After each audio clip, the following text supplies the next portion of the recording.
Freud कहते हैं, हम सबसे ज्यादा दुखी तब होते हैं जब हम किसी से प्यार करते हैं। और उन्होंने ये भी कहा कि औरत को शांति नहीं, तकरार पसंद है। अगर तुम अभी भी ये सोचते हो कि फूल, एश्योरेंस और कमिटमेंट से तुम उसका प्यार पालोगे, तो तुम गलत हो। क्योंकि फ्रॉयड ने वो सच्चाई बताई है जिसे आज भी लोग मानने से इनकार करते हैं। औरत को सुरक्षा नहीं, बल्कि ततरा आकर्षित करता है। उसे वो इंसान पसंद आता है जिसे उसकी जरूरत नहीं। ये कोई अपमान नहीं, बल्कि एक नंगा सच है। और ये है एनाटॉमी, ये है साइकोलॉजी। फ्रॉयड, जिन्होंने इंसान के दिमाग को समझने में अपनी पूरी जिंदगी लगा दी, उन्होंने एक ही सवाल का जवाब ढूंढा कि एक औरत को क्या चाहिए, और उन्होंने जो जवाब दिया वो सबसे डरावना था। उन्होंने कहा कि एक औरत को क्या चाहिए ये उसे खुद भी नहीं पता, लेकिन उसके शरीर को पता है, उसके इंस्टिंक्ट को पता है। फ्रॉयड मानते थे कि इंसानी इच्छा, खासकर औरतों में, रैशनल या मॉरल नहीं होती, वो प्रिमिटिव होती है और खतरनाक हद तक असली।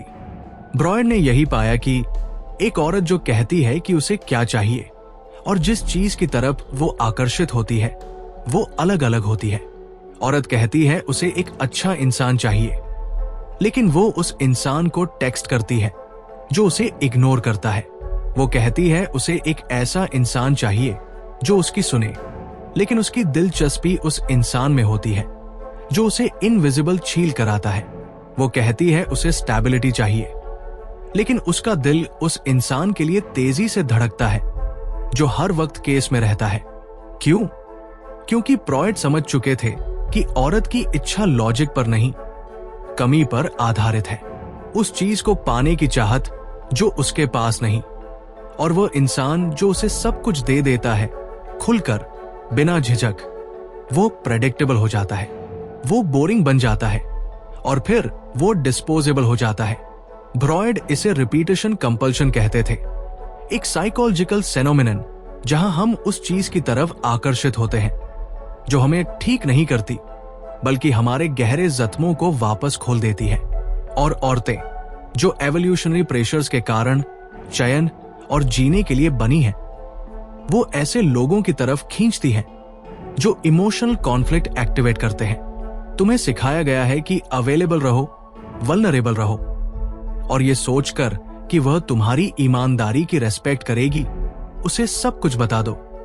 और फिर तुम देखते हो कि वो धीरे धीरे बेरमी से, बिना किसी वजह के इंटरेस्ट खो देती है। तुम सोचते हो कि तुम में कुछ तलत है, लेकिन फ्रॉयड कहते कि तुम्हें जो बताया गया था वो तलत है। औरत को हमेशा से बैड बॉय पसंद आता है, क्योंकि वो कुछ पुराना रिप्रेजेंट करता है।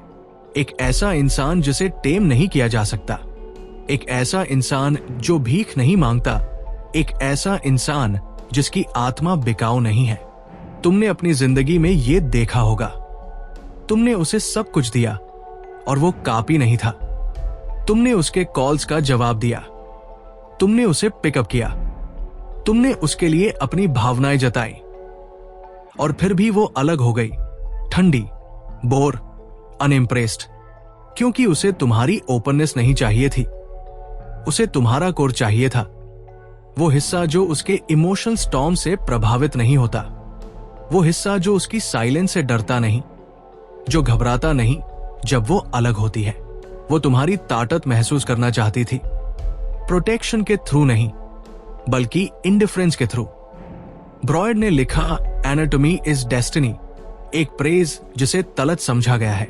उनका मतलब ये नहीं था कि बायोलॉजी ही सब कुछ है। उनका मतलब ये था कि गहरे structures, sexual instincts, reproductive drives, primal selection, उन सब से हमारी इच्छाएं बनती है, हमारे सोचने से पहले। और औरतों के लिए वो डिजायर पॉलिटिकली करेक्ट नहीं है, वो सैनिटाइज नहीं है, वो रोमांटिक नहीं है, वो बिल्कुल रॉ है। और वो इंसान जो इसे समझता है दिमाग से नहीं, बल्कि अपने पोस्चर, अपनी प्रेजेंस, अपनी साइलेंस से, वो इंसान अनफॉरगेटेबल बन जाता है। लेकिन तुम्हें सिखाया गया कि तुम्हारी मैस्कुलिन एज से डरो, उसे नर्म करो, उसे डल कर दो इमोशनल सेफ्टी के नाम पर। और अब तुम कंफ्यूजन में रहते हो। तुम सोचते हो कि वो क्यों छोड़कर चली जाती है, क्यों तुम्हें टेस्ट करती है, क्यों बिना वजह के आर्ग्यूमेंट करती है, क्यों इंटीमेसी के पीक पर अलग हो जाती है। ये इसलिए है क्योंकि उसे हार्मनी नहीं चाहिए। उसे तुम्हारा रिफ्यूजल टू बी ब्रोकन चाहिए। उसे तुम्हारा कोर चाहिए, वो हिस्सा जो चल सकता है और बिना झिझक के वॉक अवे कर सकता है। और जिस पल तुम उस कोर को छोड़ देते हो, जिस पल तुम उसके इमोशनल केस के आगे झुक जाते हो, तुम वही बन जाते हो जो वो रेसेंस करती है। A man who can be owned. ब्रॉयड प्यार को बर्बाद करने की कोशिश नहीं कर रहे थे, वो उसे समझने की कोशिश कर रहे थे। वो मानते थे कि प्यार हमेशा कॉन्फ्लिक्ट से जुड़ा होता है, कि डिजायर बिना टेंशन के नहीं रह सकता। और वो कहते थे कि यही आधुनिक इंसान की ट्रेजेडी है। वो दोनों चीजें चाहता है, डिजायरेबल भी बनना चाहता है और आज्ञाकारी भी, पावरफुल भी और प्लीजिंग भी, डोमिनेंट भी और इमोशनली टेम्ड भी। लेकिन ये ऑपोजिट्स है। डिजायर में हमेशा इम्बैलेंस होती है, वो टेंशन पर जीती है और जिस पल तुम उसे सब कुछ दे देते हो, तुम उससे चेज की फीलिंग छीन लेते हो। वो सरेंडर करना चाहती है, लेकिन सिर्फ उस इंसान के आगे जिसे मैनिपुलेट नहीं किया जा सकता। वो सबमिट करना चाहती है, लेकिन सिर्फ उस इंसान के आगे जिसका मकसद उसके इमोशन से ज्यादा इंपॉर्टेंट है। वो चाहती है कि उसे कोई क्लेम करे, लेकिन सिर्फ वो इंसान जिसे उसकी जरूरत नहीं है। ब्रॉयड ने ये सब ब्रूटल क्लैरिटी के साथ देखा। उन्होंने औरतों को ब्लेम नहीं किया, उन्होंने उन इल्यूजन्स को ब्लेम किया जो मर्दों को बेचे गए। ऐसे इल्यूजन्स जो उन्हें कमजोर, लॉस्ट और हार्ट ब्रोकन रखते हैं। तुमने सोचा कि अपने जख्मों को दिखाने से वो तुम्हारे साथ रहेगी। तुमने सोचा कि अपनी लॉयल्टी, कंसिस्टेंसी और इमोशनल डेप्थ को प्रूव करने से उसकी डिवोशन मिल जाएगी। लेकिन ब्रॉय तुम्हें बताएंगे कि वो वल्नरेबिलिटी नहीं है जो औरत के अनकॉन्शियस माइंड को हिलाती है। वो है डोमिनेंस ऑफ द सेल्फ। उस पर कंट्रोल नहीं, बल्कि अपनी भूख पर कंट्रोल। तुम्हारा संयम, तुम्हारा अटल प्रेम, तुम्हारा सॉवरेन प्रेजेंस, यही उसके गहरे फेमिनिन रिस्पॉन्स को ट्रिगर करता है। तुम्हारी फीलिंग्स नहीं, तुम्हारी प्लीडिंग नहीं। एक बात समझो जिसे फ्रॉयड ने अपनी पूरी जिंदगी में डाइसेक्ट किया। औरतों को तुम्हारी सॉफ्टनेस से प्यार नहीं होता, उन्हें तुम्हारे कंटेनमेंट से प्यार होता है। वो इंसान जिसकी इच्छाएं हैं, लेकिन वो उन पर एक्ट नहीं करता। वो इंसान जो टेम्प्टेड है, लेकिन गिरता नहीं। वो इंसान जो प्यार करने के काबिल है, लेकिन उसकी पूजा नहीं करता। वो इंसान उसके अनकॉन्शियस माइंड में डेंजरस है। और फ्रॉयड के हिसाब से डेंजर वायलेंस नहीं है, वो पावर विदाउट डिपेंडेंसी है। तुम्हें इस पोलैरिटी को उल्टा करने सिखाया गया है, जरूरत से लीड करने को, अपने दिल को अपनी आस्तीन पर पहनने को और उसे ताकत कहने को। लेकिन ये ताकत नहीं है, ये एक्सपोजर है। वो साइलेंस जो सुनने की भीख नहीं मांगती, वो मकसद जिसे परमिशन की जरूरत नहीं, वो एज जो माफी नहीं मांगता। ब्रॉयड मानते थे कि सेल्फ रियलाइजेशन का पाथ प्लेजर नहीं है, वो मास्टरी है, दुनिया की नहीं बल्कि खुद की।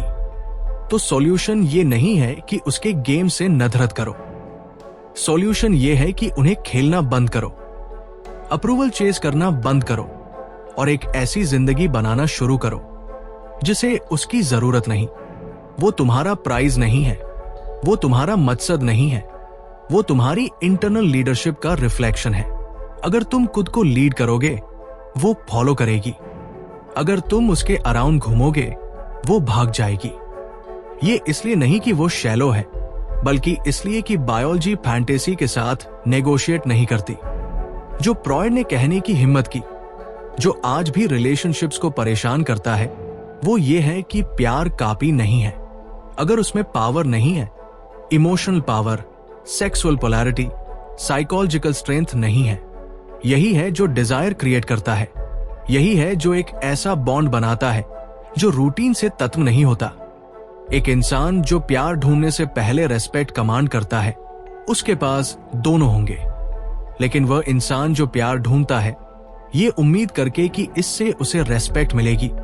उसके पास दोनों में से कुछ नहीं होगा। तो यही है तुम्हारा कॉल, हेट करने को नहीं बल्कि याद करने को। तुम्हें पैसिव बनने के लिए नहीं बनाया गया था। तुम्हें कंडीशनल अफेक्शन के बदले इमोशनली डिवोर होने के लिए नहीं बनाया गया था। तुम यहां लॉयल्टी की भीख मांगने नहीं आए हो।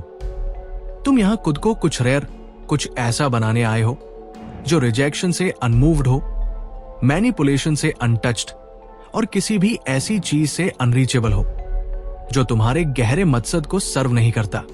क्योंकि जब तुम वो इंसान बन जाते हो, जब तुम एरोगेंस से नहीं बल्कि अटल सेल्फ डायरेक्शन से चलते हो, कुछ अजीब होता है।